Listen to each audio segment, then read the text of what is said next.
The prisoner and the human. The cold stone floor made her legs hurt.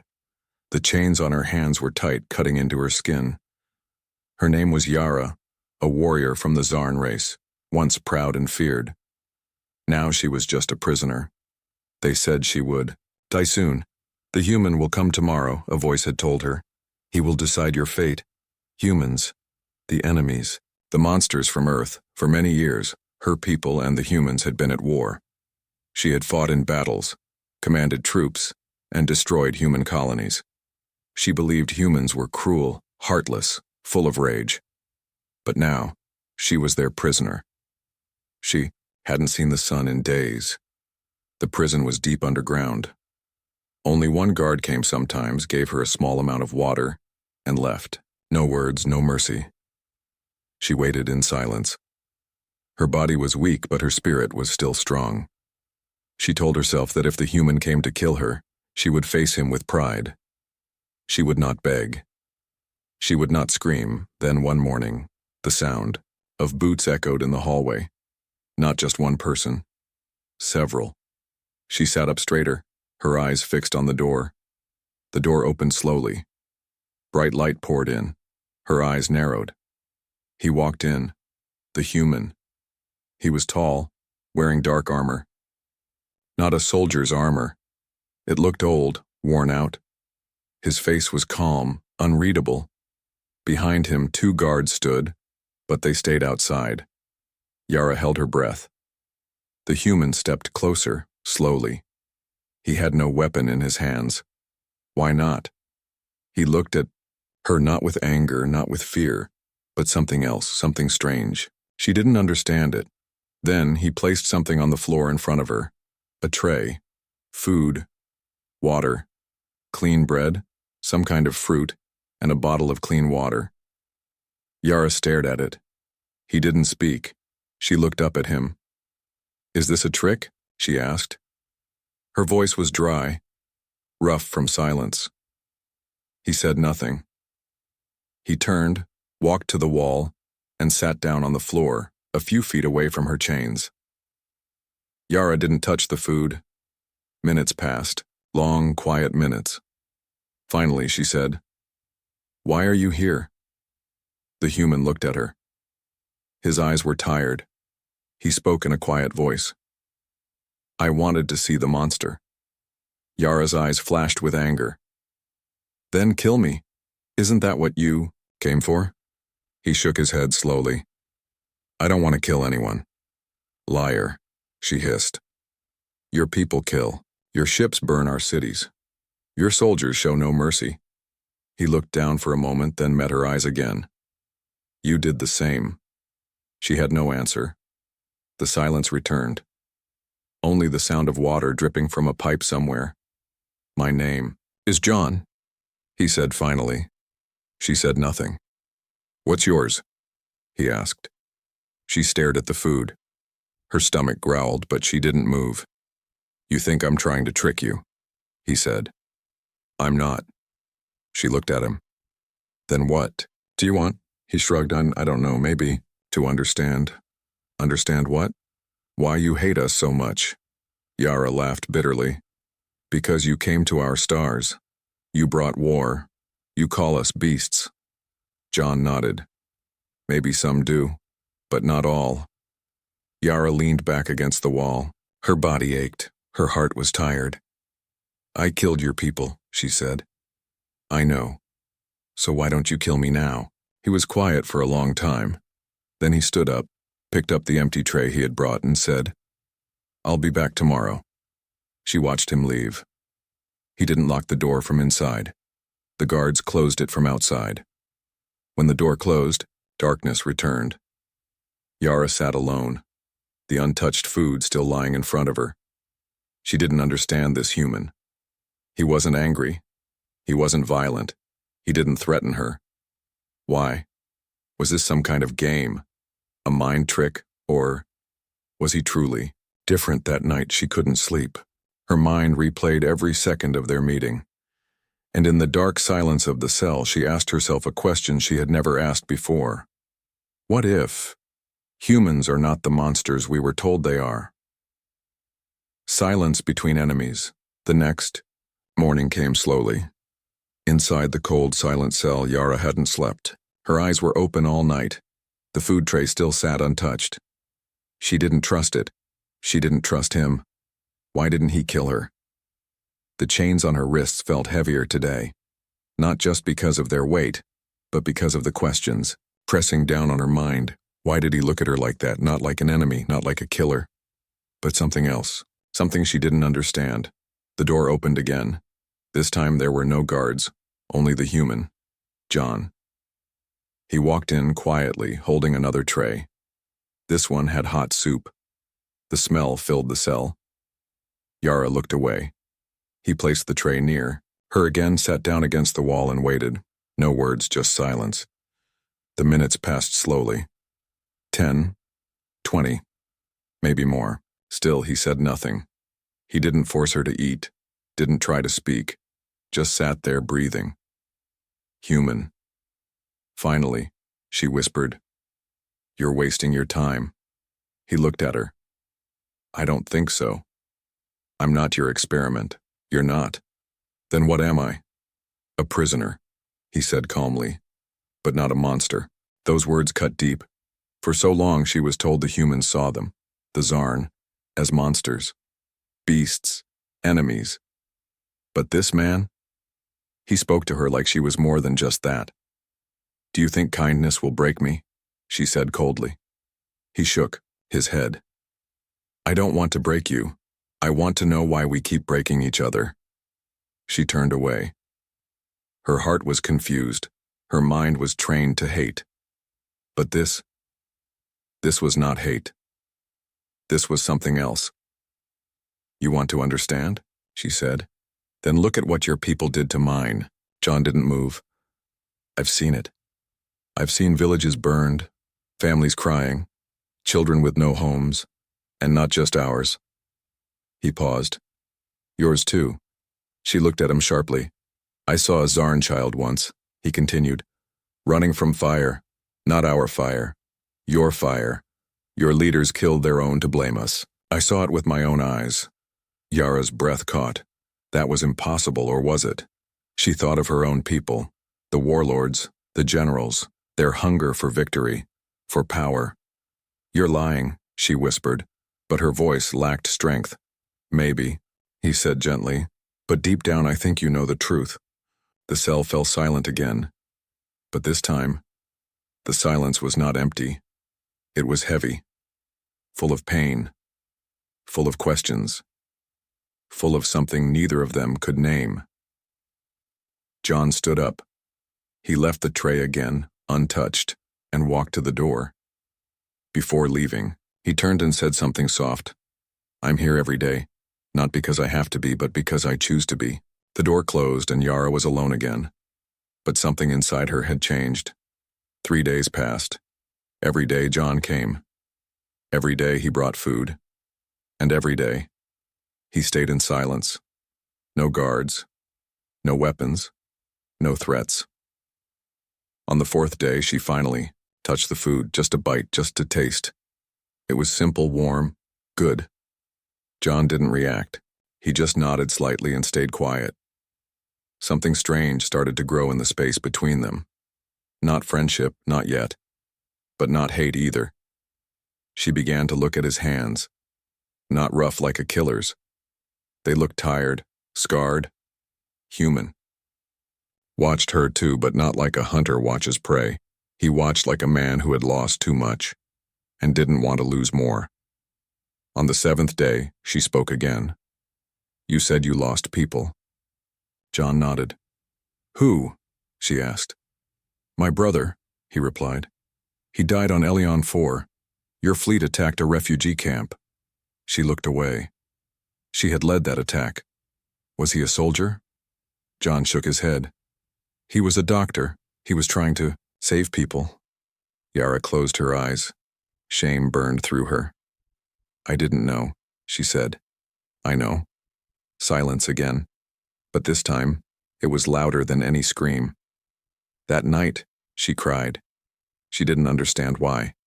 Maybe it was the humans' words. Maybe it was the way he didn't hate her. Maybe it was the food, the quiet, the peace she hadn't known in years. Or maybe it was guilt. She remembered her first kill. She was only 15, a human scout ship. She didn't even see their faces. Now, she saw one. Every day. And he didn't try to kill her. He brought food. He brought silence.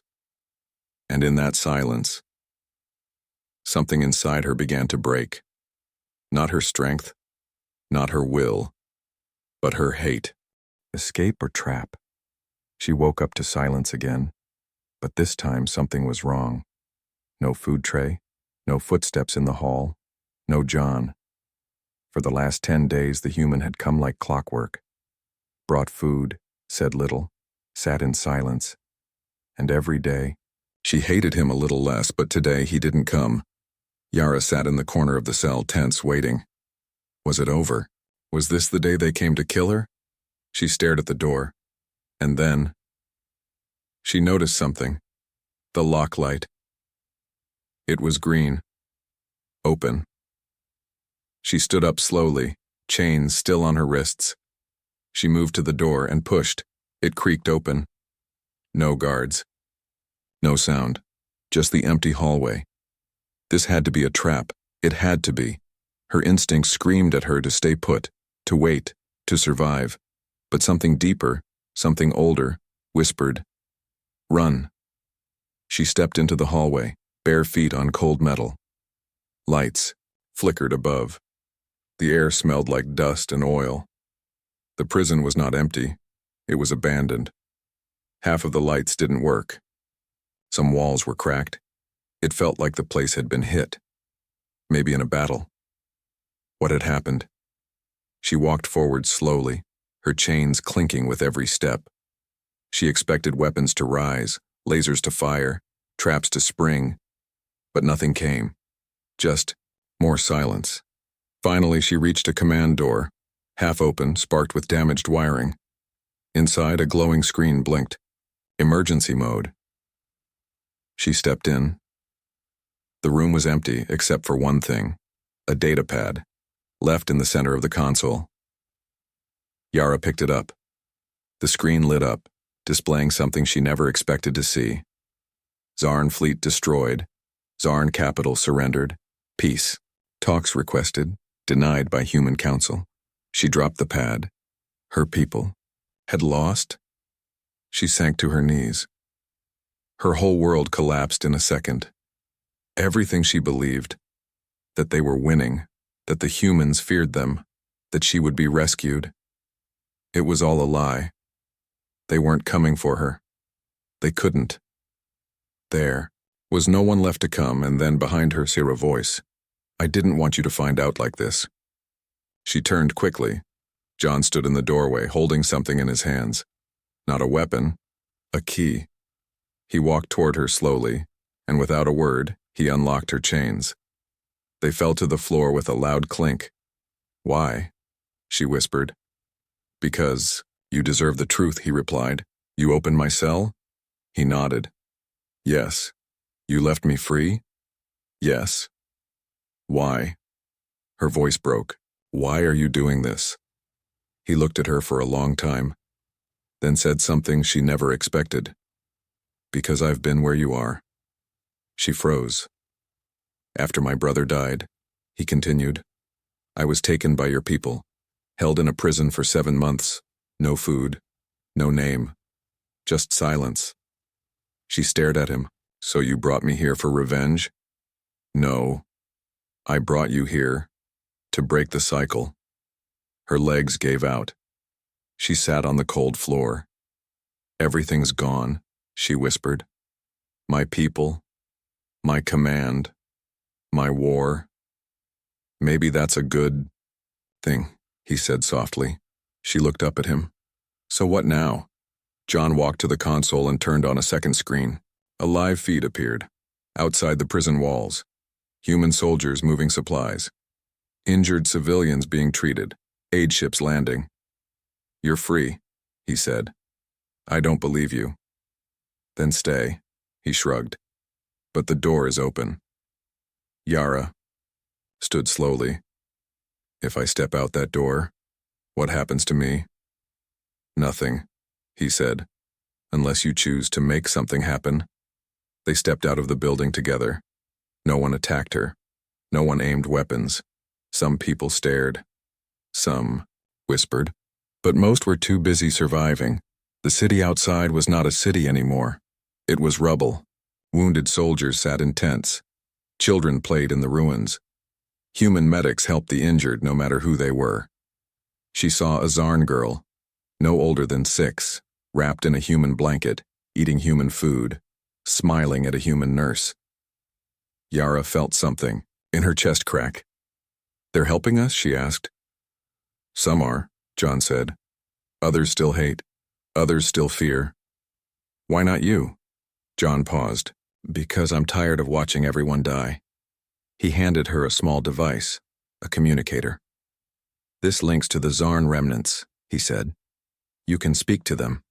Tell them what you've seen. They'll think I'm weak. She said, maybe. Or maybe they'll think you're the only one brave enough to speak the truth.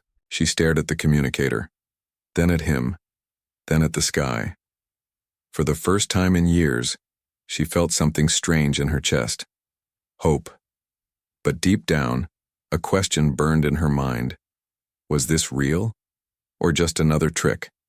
She would find out soon. Ghosts. Of the war for 3 days, Yara walked through the ruins of the human city. John didn't follow her. He gave her space, gave her silence.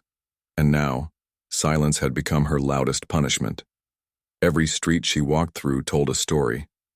Broken homes, burned walls, blood-stained corners. The sky above was always gray. Ash floated like snow. The war had ended here, but the scars were still open. She saw a boy with only one arm helping carry wood for his family. She saw a woman stitching a torn flag, crying quietly. She saw a line of orphans sitting on the ground, waiting for food. They weren't soldiers. They weren't enemies. They were just people. And they were suffering. Because of her. One night she entered a building with a shattered roof. It used to be a hospital. She knew this place. Years ago, she gave the order to bomb it. Military targets, her commander had said. Confirmed intel, the scout had told her. No survivors, her pilot had promised. But now, standing in the ruins, she saw drawings on the walls. Little handprints, names, stars and hearts drawn by children. This was never a base. It was a shelter, and she had destroyed it. She collapsed to her knees, hands trembling, vision blurry. She didn't cry. Warriors didn't cry, but she shook, like the sky was shaking inside her. She whispered to the air, I didn't know. But even she didn't believe it anymore.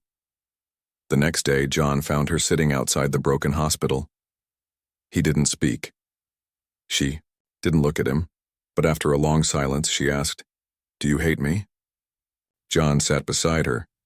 Yes, the word hit her like a bullet. But then, he added, but not enough to stop hoping you can change.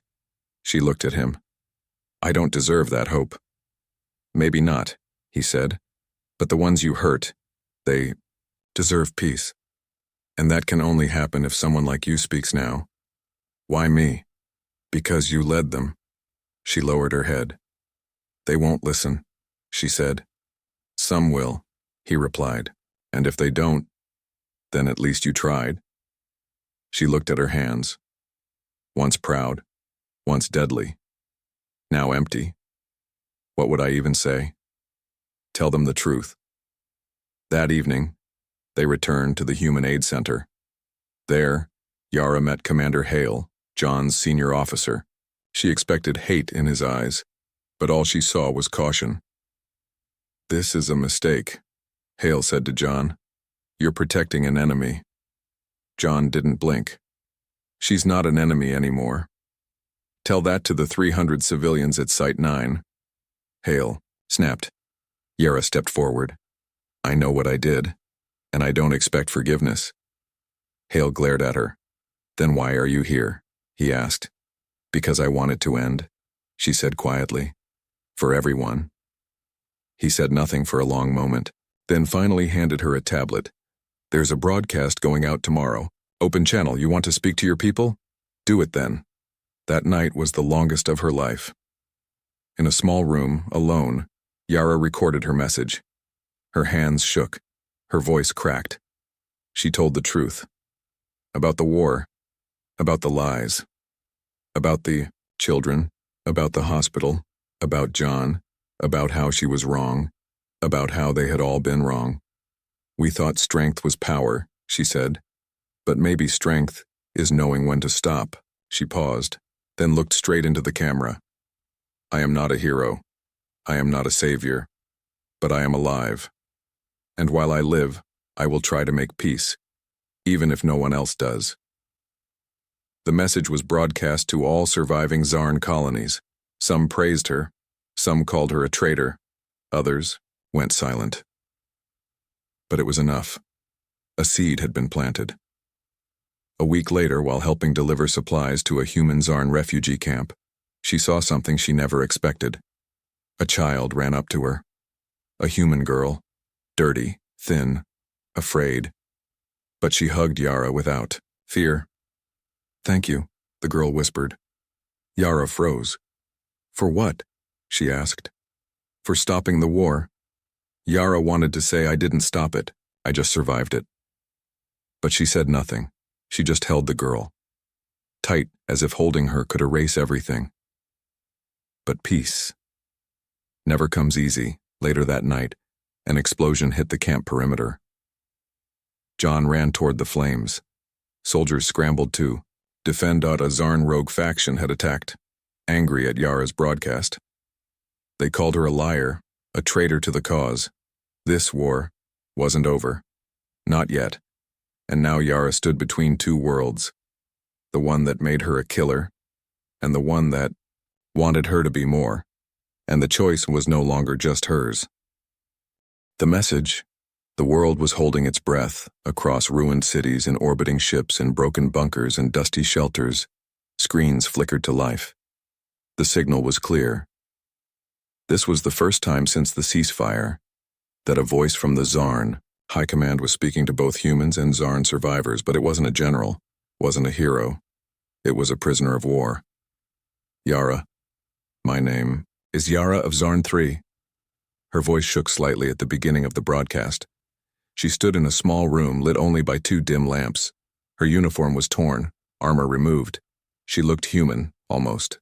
Tired, vulnerable. "I once believed war was strength. I believed humans were monsters. I believed peace was weakness." Her eyes met the camera, the millions behind it. I was wrong. In the human command center, John stood watching the feed. Beside him, Commander Hale crossed his arms. "She better be worth the risk." John didn't answer. His fingers were clenched behind his back. Because this message wasn't just for the Zarn. It was for him too. In the Zarn rebel camps, screens played her face. Some stared in silence. Others shouted curses. A commander of one rogue fleet spat on the ground. "She speaks with a human tongue now." But a young Zarn medic leaned in, listening, and for the first time in years, she felt something inside her stir. "I led battles that killed your children," Yara continued. "I destroyed cities and believed I was doing the right thing. I wasn't. I was obeying fear. And fear," she paused, "can only lead us to fire." Outside the human Zarn refugee camp, a drone buzzed through the trees. A red light blinked on its side. It was scanning, transmitting coordinates. A group of masked Zarn insurgents, hiding in the forest, received the signal. "Leader, she betrayed us. We end this lie. Tonight." They moved silently, armed, trained, angry and close. "We have a choice now," Yara said, her voice growing stronger. "To keep following old voices, or to write a new one. I will not command armies again. But if you hear me, if you remember the faces of those we've lost, then you know this war must die before we do." The message ended. Screens went dark. Silence returned, but this time it wasn't hopeless. This silence felt like waiting. listening, choosing. An hour later, the camp went quiet for the night. Children were asleep. Medics were packing supplies. Soldiers took shifts along the fences. John stood outside Yara's tent watching the stars. She stepped out beside him. "You spoke well," he said. She looked up. "Did they listen?" "Some." "And the rest?" "Still deciding." A soft breeze passed between them. But then, a sound. Metal. Movement. Fast. John turned, eyes sharp. "Get down." Boom! An explosion rocked the side of the camp. Screams. Alarms. Fire. They were under attack. Masked Zarn insurgents stormed the east gate. They moved with purpose. No mercy. They weren't here for the camp. They were here for her. "Yara, with me!" John shouted, pulling her toward cover. Gunfire lit. The trees. Soldiers scrambled. Medics screamed. A bullet flew past Yara's ear. They dropped behind a supply crate. "They're here for me," she said. "They'll burn this whole camp to get to you," John snapped. "Then let me end it." Before he could stop her, she stood. She stepped out into the open, hands raised.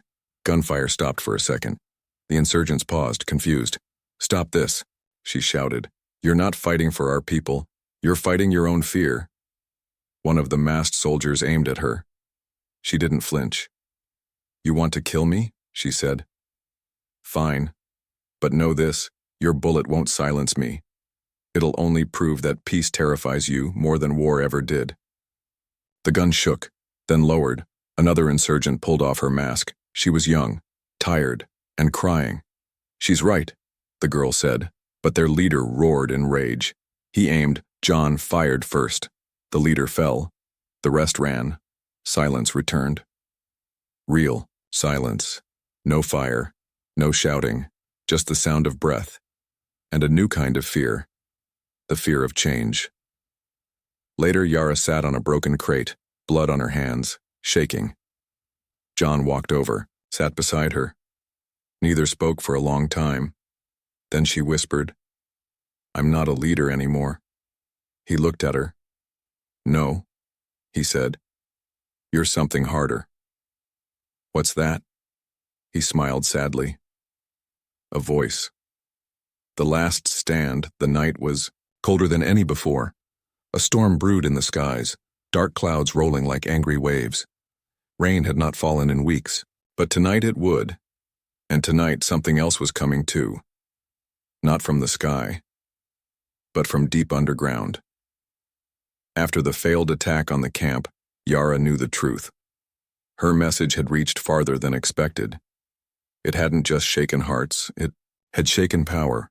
Some Zarn factions now sent word of peace. Others sent death squads. Her words had become fire, and fire always brings war. John walked beside her through the camp, now reinforced with guards and barriers.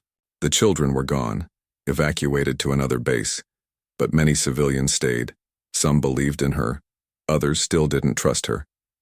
But all of them knew one thing. She had changed. In the command tent, a call came in. Intercepted message. A large Zarn strike unit was approaching. Not rebels, official military. The same ones she once commanded. They weren't coming to negotiate. They were coming to wipe her out, and anyone near her. Commander Hale stared at her across the war table. "We should leave. Burn the camp behind us if we have to." John slammed a hand on the table. "We can't run again. Then you're giving them what they want, a target." Yara spoke quietly.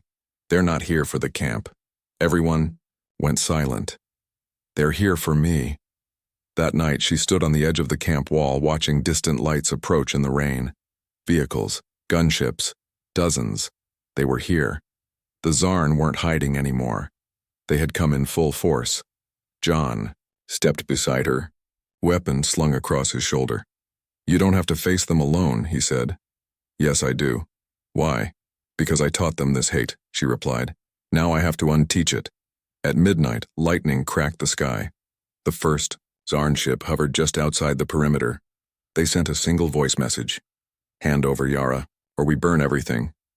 No name, no honor, just a threat, just like the ones she used to send. She walked out of the gate, alone. No armor, no gun, just a communicator. John watched from the wall, fists clenched. "Don't do this," he whispered to himself. But she already was. The Zarn general stepped forward from the lead ship. Tall, sharp armor, her old mentor, General Vos. His voice was cold. "Traitor." Yara nodded once.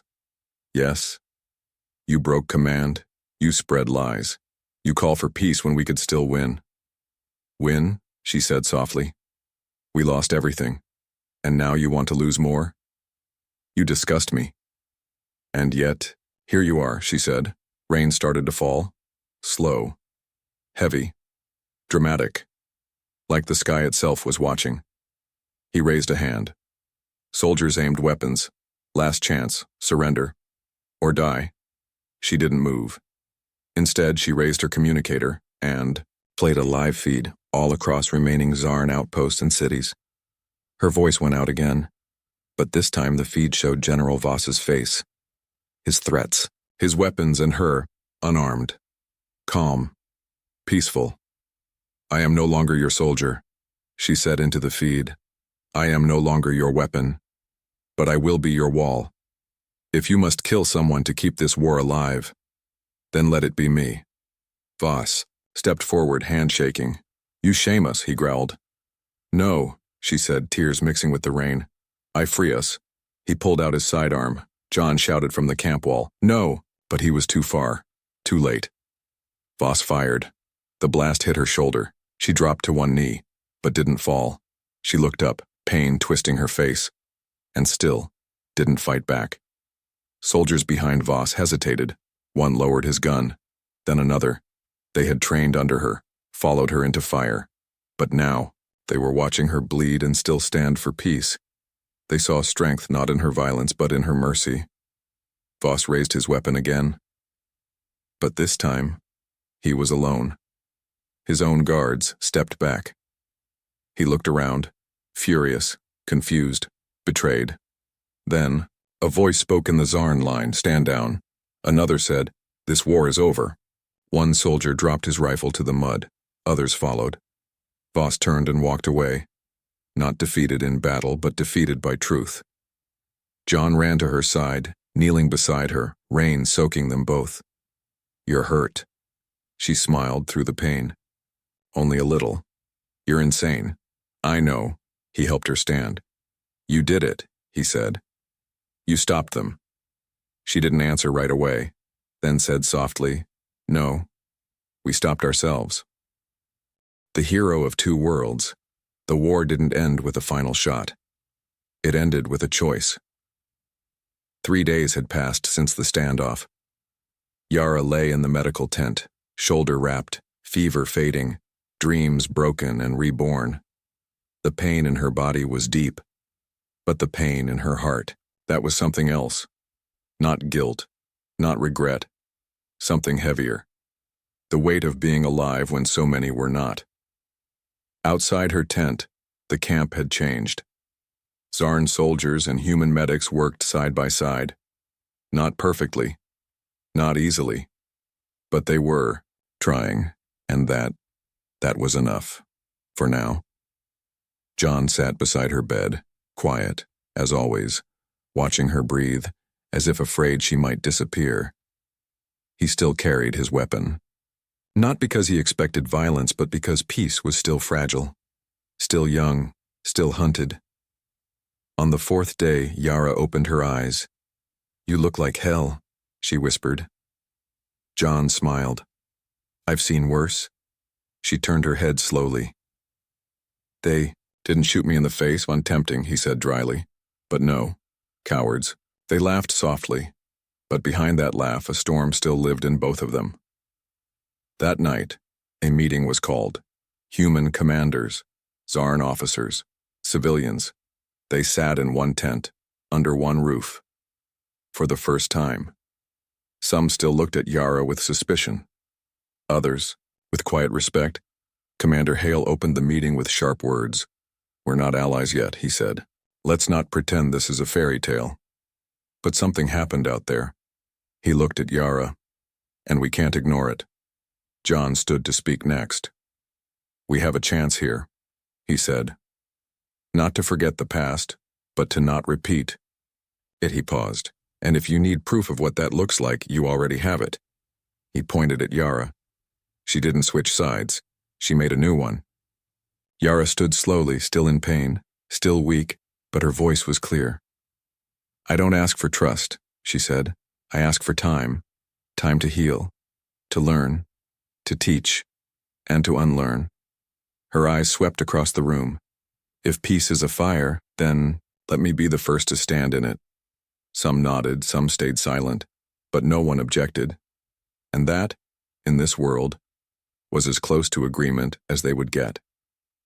Weeks passed. Rebuilding began. Slowly. Every morning, she woke up early, walked the camps, helped carry supplies, treated the wounded, trained Zarn troops to use restraint, not rage. Children, both Zarn and human, followed her like shadows.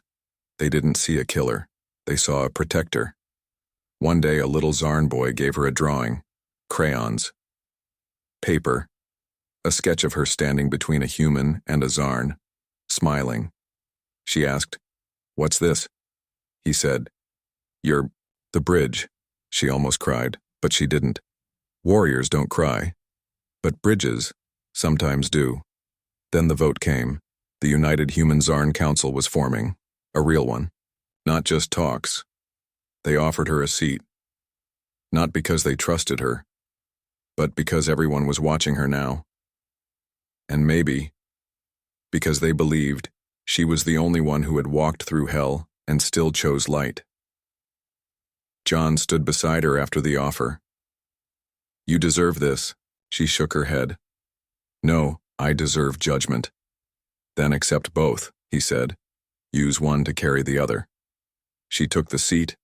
The vote passed, and history was rewritten, not with guns, but with signatures. 5 years later, a monument stands at the edge of the forest where the final standoff happened. A statue of Yara, unarmed, hands outstretched, eyes closed. Below it, a simple plaque. She braced for death at the human's hands. But what he did changed everything. Some come to spit on the statue, some come to pray, but most come to remember. John visits once a year, sits by the stone, talks to her like she's still listening, because in many ways, she is. Yara never returned to war. She never held a weapon again. She became something rarer than a warrior. She became a symbol, not of victory, not of perfection, but of what happens when someone says, enough. The hero of two worlds was never meant to survive, but she did. And that changed everything.